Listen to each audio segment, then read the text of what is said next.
Hello everyone. हमने भारत के इतिहास की संक्षिप्त जानकारी के तहत आपको ऊपर की सारी बातें बता दी थी। एक आध रहता होगा, देख लीजिए एक बार थोड़ा सा। 985 के समय में चोल शासक राज का राज्याभिषेक हुआ और उसके बाद में सुल्तान मोहम्मद का राज्याभिषेक 998 में हुआ था।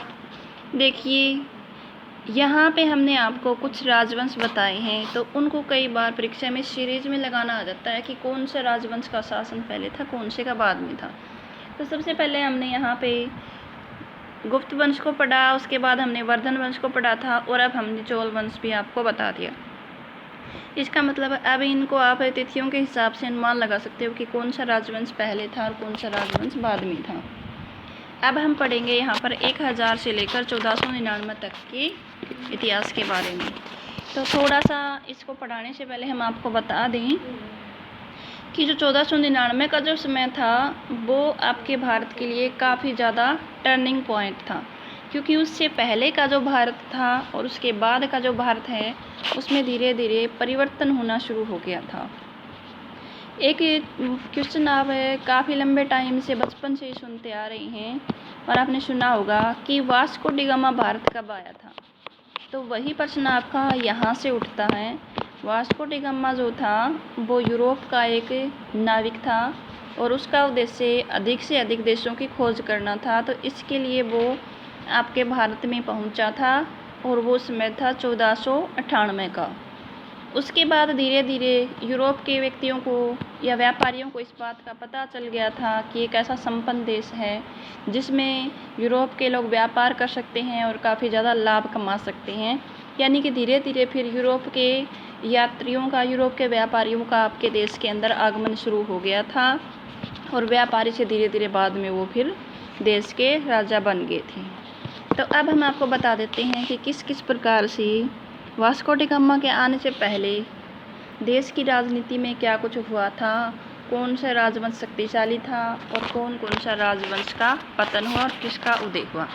तो देखिए, अभी हम यहाँ पे देखेंगे 1001 में मोहम्मद गजनवी के द्वारा भारत के ऊपर आक्रमण किया गया था। गजनी ने आक्रमण किया था और पंजाब के शासक जयपाल को उसने हरा दिया था। यानी कि यहाँ पर हम गजनी के आक्रमण के बारे में देख रहे हैं। गजनी एक विदेशी आक्रमणकारी था जिसका उद्देश्य अधिक से अधिक मात्रा में धन लूट के ले जाना था। यानी कि उसका साम्राज्यवाद विस्तार करने का कोई उद्देश्य नहीं था। उसका मात्र उद्देश्य जो था वो सिर्फ अपना धन इकट्ठा करना और लूट के अपने देश में ले जाना था। उसके बाद देखिए 1025 में मोहम्मद गजनी ने सोमनाथ मंदिर का विध्वंस कर दिया। यानी कि पंजाब से तो उसने शुरुआत की थी, धीरे धीरे वो पंजाब के बाद राजस्थान और उसके बाद धीरे धीरे वो गुजरात की तरफ बढ़ा। और सोमनाथ मंदिर जो था वो काफ़ी ज़्यादा महत्वपूर्ण संपन्न मंदिर था। यानी कि वहाँ पे बहुत अधिक मात्रा में सोना चांदी था। इस कारण से गजनी ने वहाँ पे आक्रमण किया और उस मंदिर को वो लूट के ले गया। उसके बाद में आती है आपकी तराइन का पहला युद्ध। तो तराइन के पहले युद्ध से के बारे में बताने से पहले हम आपको थोड़ा सा बता दें। तराइन का पहला युद्ध जो था वो 1191 में हुआ था और ये युद्ध जो था गजनी और मोहम्मद गौरी के पृथ्वीराज के बीच हुआ था। पृथ्वीराज के बीच हुआ था और इस लड़ाई में पृथ्वीराज की सहायता जयचंद ने की थी। और उस टाइम पे पृथ्वीराज जो थे वो दिल्ली के पास अजमेर के शासक थे। इस लड़ाई के बाद में जब पृथ्वीराज इस युद्ध में जीत जाता है तो उसके जस्ट एक साल बाद फिर से 1192 में तराइन का दूसरा युद्ध होता है और इस युद्ध में पृथ्वीराज की हार हो जाती है। इसकी हार का मुख्य कारण जयचंद के द्वारा पृथ्वीराज की मदद ना करना है।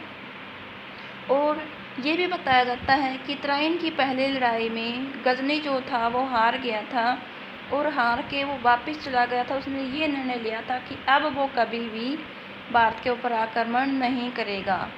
लेकिन कुछ समय के बाद जयचंद के द्वारा उसको एक पत्र भेजा जाता है और उसको कहा जाता है कि आप भारत पे आक्रमण कीजिए, जयचंद के द्वारा अब पृथ्वीराज की मदद नहीं की जाएगी और हम आपकी मदद करेंगे।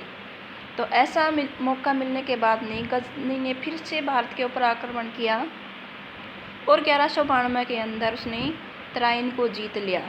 यानी कि अब पृथ्वीराज की मृत्यु के बाद गजनी ने काफ़ी अधिक मात्रा में दिल्ली से और अजमेर से धन बटोरा और वापस चला गया। उसके बाद में उसने दिल्ली की गद्दी पे कुतुबुद्दीन ऐबक का राज्याभिषेक हुआ। तो ये आप देखोगे, ये लगातार सीरीज चल रही है यहाँ पे कि जब गजनी वापस जा रहे थे तो उन्होंने अपने एक दास कुतुबुद्दीन ऐबक को वहीं पे छोड़ दिया और अपने जीते हुए साम्राज्य के ऊपर देख रेख के लिए उसको वहाँ पे छोड़ के चला गया था। तो 1206 में कुतुबुद्दीन ऐबक का राज्याभिषेक हुआ और वो दिल्ली की गद्दी पे बैठे और वो दिल्ली के राजा बन गए, क्योंकि गजनी का जो साम्राज्य था उस साम्राज्य के ऊपर अब कुतुबुद्दीन ऐबक का अधिकार था और ऐबक जो थे वो गजनी के दास थे। उसके बाद आगे देखिए, कुतुबुद्दीन ऐबक की मृत्यु जो है वो 1210 में हो गई थी। अब मृत्यु के बाद में फिर से सवाल पैदा होता है कि यहाँ पर अब किसका शासन रहा होगा। तो ऐबक के बाद में इल्तुतमिश का शासन हुआ था, जिसका बारे में आपने सुना भी होगा। इल्तुतमिश के बाद में उसकी बेटी रज़िया सुल्तान का शासन था। तो देखिए, ऐबक की मृत्यु जो थी वो 1210 में हुई थी। उसके बाद में 1221 भारत पर चंगेज खान ने हमला कर दिया। मंगोलों का आक्रमण था ये, यानी कि 1221 का जो समय था उस टाइम पे भारत के ऊपर मंगोलों का आक्रमण हुआ। 1221 में मंगोलों का आक्रमण हुआ। आक्रमण करने वाला था चंगेज खां। आपने चंगेज खां नाम सुना होगा, तो चंगेज खां के बारे में हमें थोड़ा सा बता दें आपको। बाबर जो था वो चंगेज खान का वंशज था, यानी कि चंगेज खान की जो बेटी थी उसका बेटा था। कुल मिला के हम कह सकते हैं कि चंगेज खां जो थे वो बाबर के नाना जी थे और वो मंगोल वंश से संबंध रखते थे। बाद में बाबर ने मंगोल वंश के नाम पर ही मुगल वंश को चलाया था। उसके बाद देख लीजिए, 1236 में दिल्ली की गद्दी के ऊपर रज़िया सुल्तान का राज्याभिषेक हुआ। यानी कि 1236 का वो समय आ गया जब इल्तुतमिश का शासन ख़त्म हो चुका था और उसकी बेटी रज़िया सुल्तान को दिल्ली की शासिका बना दिया गया था। आपको पता होगा, रज़िया सुल्तान पहली महिला शासिका थी जिसने सुल्ताना का पद धारण किया था, जो दरबार में जाती थी, पर्दा नहीं करती थी। यानी कि काफ़ी कुछ ऐसी नई बातें थी जो कि रज़िया सुल्तान ने शुरू की थी। और इन सब बातों को जो दिल्ली दरबार के सूबेदार वगैरह थे उनको ये सब बातें अच्छी नहीं लगती थी, तो जल्दी ही उन्होंने रज़िया सुल्तान के विरुद्ध में षड्यंत्र करने शुरू कर दिए। और थोड़े से ही समय के बाद में 1240 में रज़िया सुल्तान की मृत्यु हो गई। मृत्यु होने का मतलब है एक षड्यंत्र के तहत रज़िया सुल्तान के भाई ने ही अपनी बहन रज़िया सुल्तान को मार दिया था। उसके बाद में देखिए, 1325 में मोहम्मद तुगलक का राज शुरू हो गया। यानी कि 1200 के टाइम में आपने देख लिया ऐबक का समय था, ऐबक के बाद में इल्तुतमिश का समय आया, उसके बाद बेटी रज़िया सुल्तान का, और रज़िया सुल्तान के बाद में उसके भाई वगैरह थे जो कि काफ़ी महत्वपूर्ण नहीं थे, उनका शासन था। अब आप देखोगे 1325 में मोहम्मद तुगलक का राज आ गया। यानी कि अब आप देखोगे तुगलक वंश की स्थापना हो चुकी है। तो यहाँ पर भी कुछ राजवंश हैं। ये जो थे ये था आपका गुलाम वंश, यानी कि ऐबक, उसके बाद रज़िया सुल्तान, इल्तुतमिश वगैरह, ये सारे के सारे गुलाम वंश के शासक थे। और उसके बाद में शुरुआत होती है तुगलक वंश की। तो जिस प्रकार से हमने आपको ऊपर बताया था उसी प्रकार से यहाँ पर भी इन राजवंशों को सीरीज में रखना आ सकता है इतिहास के क्वेश्चनों में। यानी कि आपसे जब भारत के इतिहास का बारे में प्रश्न पूछे जाते हैं तो उनमें कई बार ये इनको क्रम में रखना भी आ जाता है। अब देखिए 1327 में तुगलकों द्वारा दिल्ली से दौलताबाद को और फिर दक्कन को राजधानी बनाया गया। तो मोहम्मद तुगलक जो थे उनके द्वारा एक महत्वपूर्ण कार्य किया गया था राजधानी परिवर्तन करने का। तो सबसे पहले 1327 में दिल्ली को से दौलताबाद राजधानी बनाया गया और दौलताबाद से फिर दक्कन को देश की राजधानी बनाया गया। उसके बाद देखिए 1336 से दक्षिण में विजयनगर साम्राज्य की स्थापना हुई। यानी कि ये जो साम्राज्य था, इनका जो साम्राज्य था वो उत्तर भारत में था और हम जो बात कर रहे हैं अब वो कर रहे हैं दक्षिण भारत की। तो 1336 में दक्षिण में विजयनगर साम्राज्य की स्थापना हुई और जिसकी स्थापना हरिहर और बुक्का ने की थी। उसके बाद है 1351 में फिरोज शाह का राज्याभिषेक हुआ और उसके बाद है 1398 में तैमूर लंग के द्वारा भारत पे आक्रमण किया गया था। अब ये तैमूर लंग जो थे ये कौन थे, इनके बारे में भी हम आपको थोड़ा सा बता देते हैं।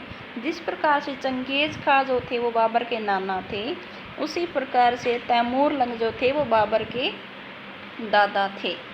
यानी कि ये दोनों ही मुग़ल वंश के लिए आगे जाके काफ़ी महत्वपूर्ण साबित होंगे। तो 1398 में तैमूर लंग ने भारत पे आक्रमण किया था, ये काफ़ी महत्वपूर्ण रहेगा। उसके बाद में आता है 1459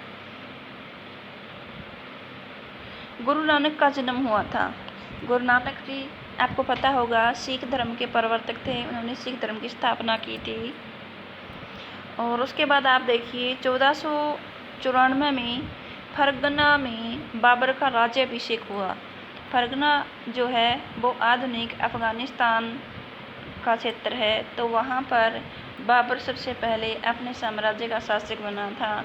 उसके बाद उसने धीरे धीरे भारत की तरफ रुख किया और काफ़ी लंबे संघर्ष के बाद में बाबर ने कुछ भारत के क्षेत्र पे अधिकार कर लिया था। अब यहाँ पे देखिए 1497-98 में वास्को डी गामा भारत की पहली यात्रा केप ऑफ गुड के जरिए भारत तक समुद्री रास्ते की खोज की। यानी कि यही वो समय था 1498 का जब वास्को डी गामा भारत आया था और ये केप ऑफ गुड होप जो है ये आपका अफ्रीका महाद्वीप था।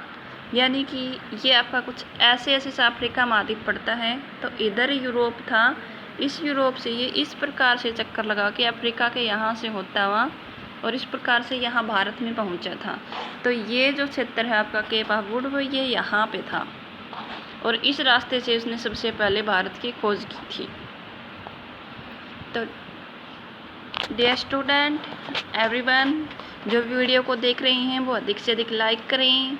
अगर अभी तक चैनल को सब्सक्राइब नहीं किया है तो चैनल को सब्सक्राइब कर देना और अगर आपको ये वीडियो बेनिफिशियल लग रहा है तो इसको आप अधिक से अधिक शेयर करें ताकि हम आपके लिए इसी प्रकार से अधिक अच्छे वीडियो देते रहें। तो आज के लिए इतना ही काफ़ी है, बाकी हम अगले